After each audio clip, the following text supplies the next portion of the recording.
Hi there, it's July the 9th and we're continuing our progress through the Acts of the Apostles, Luke's sequel to his Good News, and we're in chapter 27 and we're reading from verses 1 to 20.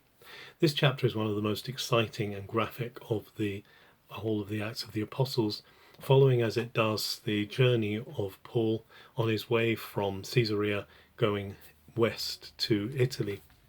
And we find Paul be under the charge of a centurion by the name of Julius, who seems to be part of a particular group or particular band of soldiers whose job it is to convey imperial prisoners to Rome, called the Augustus Band, or called the Imperial Guard, whatever we want to call it.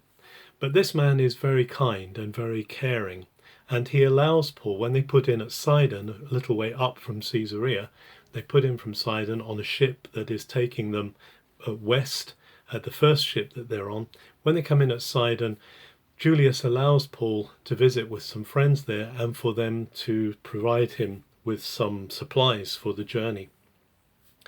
The time of year they're going is not the most auspicious time to be travelling. Luke mentions that it is past the time of the fast, and the fast probably means the Day of Atonement, the one fast of the year that Jews observe, and the Day of Atonement is in October time. So we know that this is autumn, that the weather is turning in the Mediterranean, and so they are taking their time, and it's heavy, making heavy weather, heavy work of the sailing. And so they call in at a number of places on the south coast of Turkey.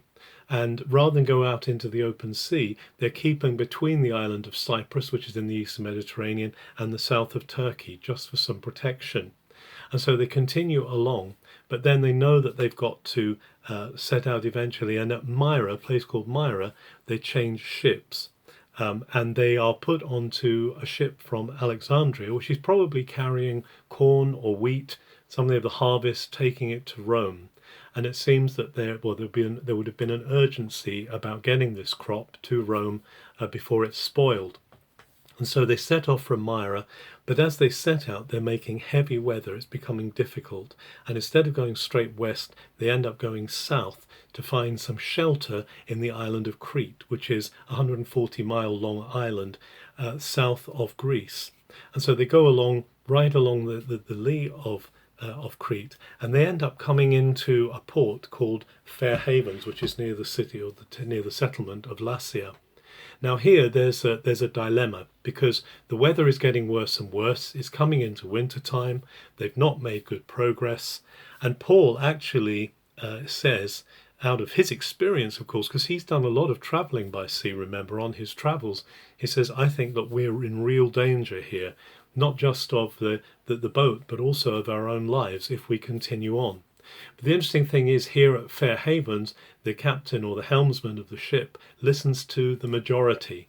And this is a place where the majority decision is definitely not the best decision. They've not listened to Paul's wisdom and experience.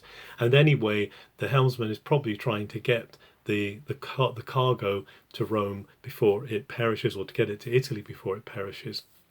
And so they set out.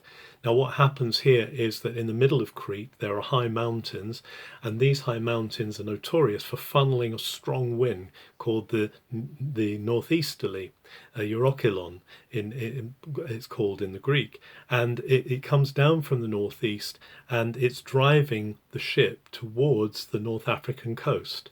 Now, on the North African coast is an area called the Syrtis sandbanks, and these are really dangerous for shipping. They were a graveyard for ships. And so rather than let the ship be driven towards the sandbanks, they allow the ship just to be taken by the currents and carried. And as it is, they turn a little and they start to go more westerly, and they come to an island called Cauda. And here that they start to do some very drastic things. First of all, the lifeboat that they're towing to help them is full of water, and so it's waterlogged and it's slowing them down. So they take the lifeboat in, and then the wind is getting worse and worse. It's actually typhoon strength. The Greek word is typhonos for this wind. It's getting worse. So they now start throwing the cargo out, this precious cargo that they're trying to get to the west. They're throwing it overboard.